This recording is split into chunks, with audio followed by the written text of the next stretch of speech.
लेकर आए फैसले के बाद हिजाब बैन के खिलाफ जो याचिका दायर की गई थी उसके खिलाफ फैसले आए। सारे याचिका को खारिज किया गया है। कर्नाटक हाईकोर्ट के वर्डिक्ट सामने आ चुके हैं।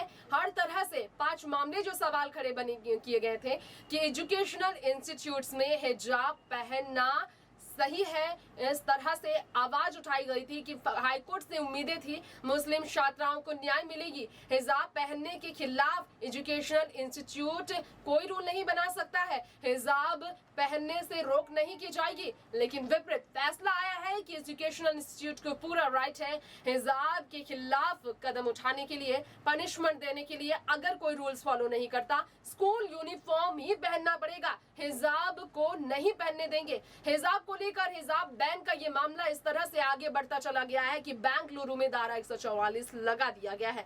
कर्नाटक हाईकोर्ट ने जो फैसले लिए इसके बाद जो हालात आई है, मुस्लिम महिलाओं के जो रूप सामने आए हैं, इस पर बात करना चाहेंगे। जिस तरह से लगातार इस पर चर्चा हो रही है, हम आपको बताना चाहेंगे जिस तरह से लगातार मुस्लिम महिलाओं की स्टेटमेंट से इस पर बात करना चाहेंगे। असदुद्दीन ओवैसी ने जो कहा इस पर बात करना चाहेंगे। असदुद्दीन ओवैसी ने कहा मैं बिल्कुल कर्नाटक के हाईकोर्ट के फैसले के खिलाफ इसलिए हूं क्योंकि ये मेरा हक है हर जजमेंट के खिलाफ आवाज उठाने के लिए। मुझे उम्मीद है कि दोबारा पिटीशन दायर की जाएगी, सुप्रीम कोर्ट में इसका फैसला होगा। और उन्होंने कहा है कि इस वक्त इस पर जरूर फैसले लिए जाएंगे। अपनी पार्टी को लेकर उन्होंने कहा, ऑर्गेनाइजेशंस को लेकर कहा, मुस्लिम ऑर्गेनाइजेशन से कहा है, सभी रिलीजियस ग्रुप से कहा है कि वो इस जजमेंट के खिलाफ अपील जरूर सुप्रीम कोर्ट में लगाएंगे। और ऐसे ही असदुद्दीन ओवैसी भारतीय जनता पार्टी को घेरने के लिए तैयार है। बाकी इसके अलावा कहा जाए तो इस वक्त ट्रेंड कर रहा है हिजाब मुद्दा। मोहम्मद सलमान ने कहा we don't believe that it is the job of courts to interpret what is essential और non essential about any faith, यानी कि जज को कोई हक नहीं बनता इस पर अपनी तरफ से राय रखने का। हम मुस्लिम वुमेन्स स्टूडेंट्स के साथ खड़े हैं, मोहम्मद सलमान ने कहा।